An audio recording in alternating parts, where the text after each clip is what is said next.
Pemirsa, kantos masa kampanye putaran kedua Pilkada Serentak Warsene Mangkin Ring Buleleng, Badan Pengawas Pemilihan Umum Bawaslu Buleleng Jantenang durung wenten pemurugan sane kepanggih.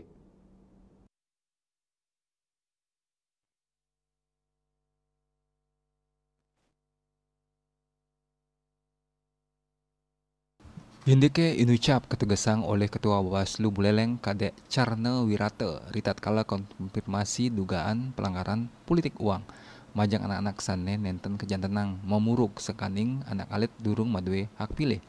Lianan punika atuin penuriksan Bawaslu Buleleng parikrama ngicinin jinah kelaksanaan risampun kampanye.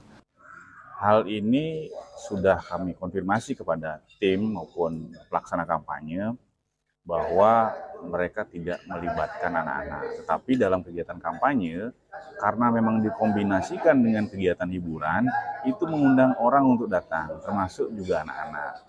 Nah, dalam hal ditemukan pada kegiatan itu, kami juga sudah sampaikan kepada tim kampanye untuk mereka memberitahukan kepada anak-anak itu agar tidak ada di lokasi, dan itu sudah dilakukan oleh teman-teman tim kampanye maupun tim pemenangan. Jadi kami juga Selanjutnya ngenenin indik akehnya nih anak alit rauh ritat kale kampanye dan maosang sampun mau konfirmasi sarang bagus sane mau peketan dan yang tiang majeng para kandidat manglene nenten nyarengang anak alit selami kampanye saha ngicenin teguran tertulis mawinan peketan dane anutin saking undang-undang perlindungan anak manglene nenten wenten eksploitasi politik majeng anak alit. Yasri Yuli, Bali TV.